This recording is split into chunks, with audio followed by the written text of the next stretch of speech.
இன்றைக்கி நம்ம என்ன செய்ய போகிறோம்னா பாம்பை சட்னி செய்ய போகிறோம். டிஃபனுக்கு நல்லாயிருக்கும். இந்த இதை செஞ்சு சாப்பிட்டு பாருங்கள், சூப்பராக இருக்கும். சீரகம் கொஞ்சம், வெங்காயம், கருவேப்பிலை,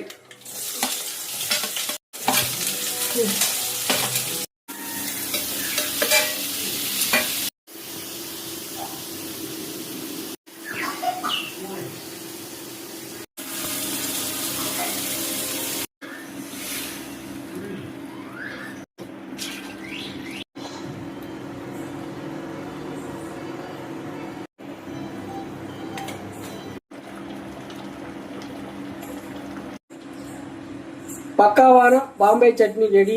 எப்படி செஞ்சுக்கணும் வீடியோ பாருங்கள். நல்லாயிருக்கும், செம்மையாக இருக்கும், டேஸ்ட்டாக இருக்கும். டிஃபனுக்கும் இட்லி தோசை எல்லாத்துக்கும் நல்லாயிருக்கும். பூரி பொங்கல் எல்லாத்துக்கும் நல்லாயிருக்கும்.